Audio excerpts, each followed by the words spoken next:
Estem a Gelida, Alt Penedès, concretament al recinte de les Escoles Velles. Tant els jardins com la casa pertanyien a la família Valls. Ho van adquirir cap al 1891 aproximadament. Ara bé, l'any 32, el 1932, en plena república, va passar a ser municipal i es va fer una consulta popular.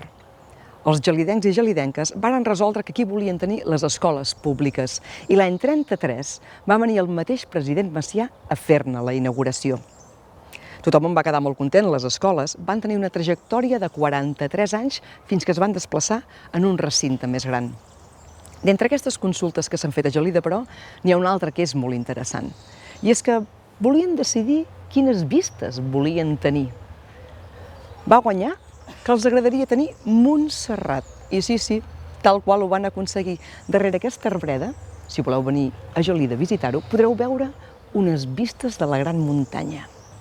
Imponent i impressionant.